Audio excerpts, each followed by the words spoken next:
Bienvenue sur WiseCat. Dans cette vidéo, on va voir comment mettre en valeur ces données avec Excel. On va essayer de respecter des règles toutes simples de visualisation de données et on va voir que ça va vraiment améliorer notre présentation dans Excel. Donc on va partir de ces données et on va faire un graphique classique, graphique en camembert. Et là, on va avoir quand même un gros problème. Déjà visuellement, les couleurs c'est pas trop ça, et surtout on a 7 pays et du coup c'est assez difficile de voir la proportion que représente chaque pays.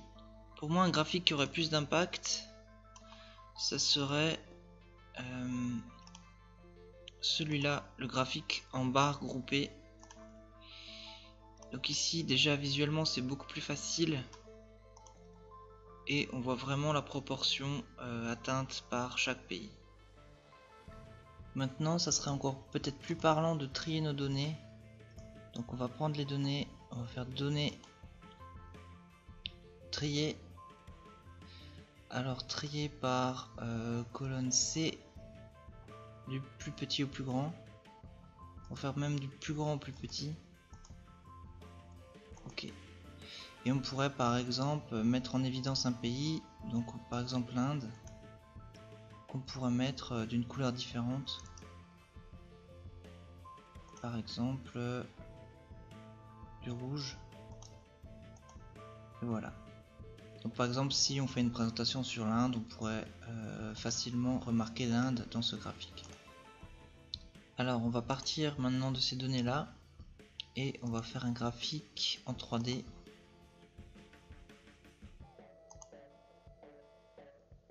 Donc courbe en 3D, et ces graphiques là sont pas très faciles à suivre. Le problème avec la 3D, c'est que ça a tendance à pervertir un peu les données. C'est très compliqué. Ici on voit les deux courbes qui s'entrelacent en 3D, c'est pas super. Pour moi, un graphique qui aurait beaucoup plus d'impact, c'est un graphique classique en courbe, surtout pour les deux lignes du bas, donc l'Inde et l'Italie, à cause de ce croisement. Ici dans le graphique en 3D, on a vraiment du mal à voir les valeurs que représente chaque courbe. Alors ça, c'est quelque chose que je vois assez souvent, c'est un tableau de données mais il est vraiment surchargé. D'une part, il y a beaucoup trop de couleurs. Ici on a du gris, gris foncé, ici on a du gris clair. On a des bordures trop foncées aussi, ça rajoute encore au caractère surchargé. Et en plus, on n'a pas de séparateur de milliers ici, ni dans le total. Et enfin, il y a trop de gras, il y a du gras ici et du gras ici. Ça donne un aspect vraiment surchargé et souvent les gens, quand on leur affiche ça, ils décrochent. Et voilà le même tableau mais beaucoup plus lisible. On a déjà enlevé toutes ces sortes de gris qui alourdissaient le tableau. On a aussi enlevé les bordures. On a simplement gardé pour la ligne de total un gris léger. On a mis en évidence les marges négatives. On a aussi utilisé le séparateur de milliers. Voilà un graphique en histogramme classique. Et si on le regarde comme ça, on voit que le oui l'emporte très majoritairement par rapport au non et au ne se prononce pas.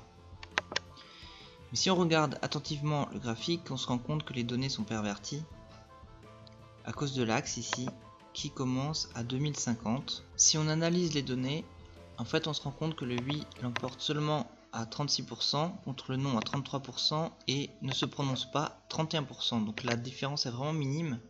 Mais en regardant d'emblée le graphique, on a l'impression que le oui l'emporte très majoritairement. Donc on va faire le même graphique mais avec un axe qui n'est pas perverti. Donc je vais sélectionner mon axe, je vais faire clic droit, mise en forme de l'axe. Et ici, au lieu d'un minimum à 1950, je vais prendre un minimum à 0. Je vais garder le maximum. Et voilà le graphique qui retrace fidèlement les données. Et on voit que c'est vraiment pas évident entre le oui et le non. Et voilà pour cette vidéo, j'espère que vous allez devenir des cracks d'Excel et je vous dis à bientôt pour la suite.